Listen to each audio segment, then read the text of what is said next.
The idea is that only the rich, the famous, the great, the good, the people who have the educational background or the social lineage or the demonstrated expertise, that they're the only ones qualified to have a say in society. The idea that an average person should be able to have some control over their destiny. The idea even that humans have agency is something that's repeatedly denied. In fact, you even have the problem on the left that sometimes it's the left's great and the goods fighting against the mainstream's great and good.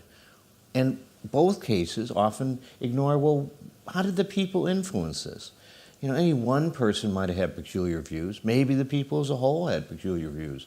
But these were views they felt. These are views that came out of their life. And these were views that are going to condition how history is determined.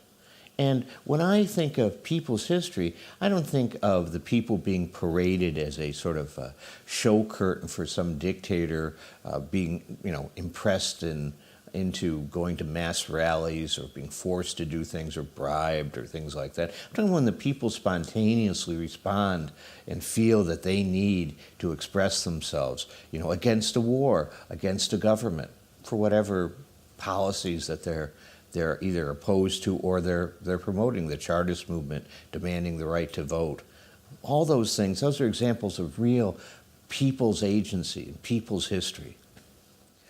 I think people tend to believe often that, well, the common people can only be allowed to have power when the elites, the ruling class, allow them to. And therefore, when there's a crackdown, they are reduced to a state of complete impotence. They can't do anything. And I think that's not true. The people always have an effect. So let's take World War II. You can't think of a much nastier, undemocratic, dictatorial regime than the Nazis during the middle of the 20th century.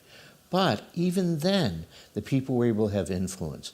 So, for example, there have been evidence produced that war production in Germany before the war was so reduced by passive resistance, that is to say, people refusing to come to work and claiming to be sick, that it was way below the levels of the United States and Britain. Now remember, in Britain and the United States, the worst thing that would happen to you if you didn't show up for work is they'd fire you. In Nazi Germany, the official law was you could get 6 months in a concentration camp for the first offense. Furthermore, when the war is going full throttle and Goebbels is trying to clean up Berlin by arresting the last Jews that they know are there or have been given exemptions because they're married to German women, he rounds up all these Jewish men, and then all these wives and mothers and sisters and so come in front of the headquarters of Gestapo on Rosenstrasse and ask where their husbands are and keep demanding.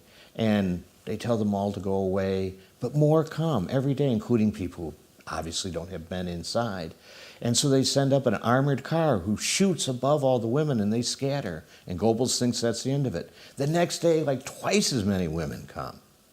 At which point, and we know this from Goebbels' diaries, he says, I have one or two choices.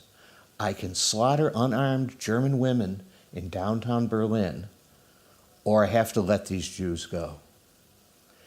He decided not to slaughter them, not out of pity or humanity, but he was afraid, and he said this directly, that if I do that, the Berliners will rise up again like they did in 1918.